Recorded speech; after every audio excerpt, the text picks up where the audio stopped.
Hello and welcome to another StudyingWorks lesson. Consider an empty tube that looks like this. You have ammonia on one end and hydrogen chloride gas on the other. They are released into the 3-meter tube.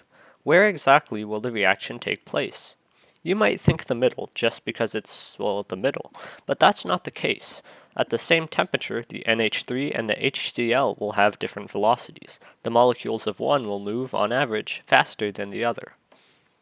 That's because kinetic energy, measured by temperature, is based on the mass and the velocity. If the gas particles have a higher mass, they'll move slower at the same temperature. If they have a smaller mass, they'll move faster. To solidify this concept, just think that smaller, lighter things can move faster than the heavier things. So how do we calculate the average speed of a gas? Well, we calculate this in ratios, how fast one gas is moving compared to the other. This is the Graham's law.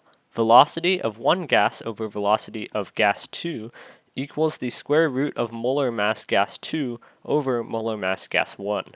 Normally when we use this, we put the faster, smaller gas as gas 1. So returning to the NH3 and HCl example from the start, the velocity of NH3 over velocity HCl equals the square root of 36.46 grams over 17.03 grams, which is 1.46. So what does this really mean?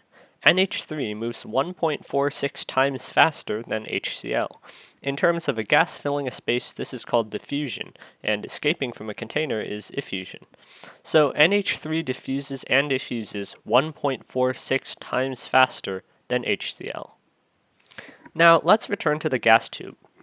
NH3 on one end and HCl on the other. When something moves faster, it takes less time to move the same amount of distance.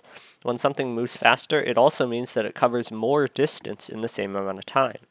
So we can say that the NH3 can go 1.46 times as far as the HCl. The tube is 3 meters long, and when the reaction happens, it'll be filled with the gases. So we can say that the distance of NH3 traveled plus the distance HCl traveled equals 3 meters.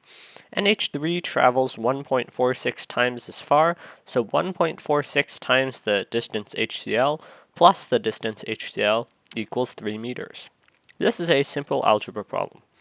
We can solve that the HCl distance is 1.22 meters. Subtract that from 3 and the NH3 travels 1.78 meters. So the reaction of NH3 and HCl will happen 1.78 meters from the NH3 side of the gas tube. In summary, we calculated all this using the Graham's law. Velocity 1 over velocity 2 equals the square root of molar mass 2 over molar mass 1. Remember that velocity 1 is the velocity of gas 1, which is the smaller and faster gas. Based on the value we got, we know the ratios of the speeds, and from this, the ratio of how far they can travel in time or how much time it takes for them to travel a certain distance. Understanding this concept allows us to solve many problems that involve ratios of gas velocities. Thanks for watching, and please like and subscribe.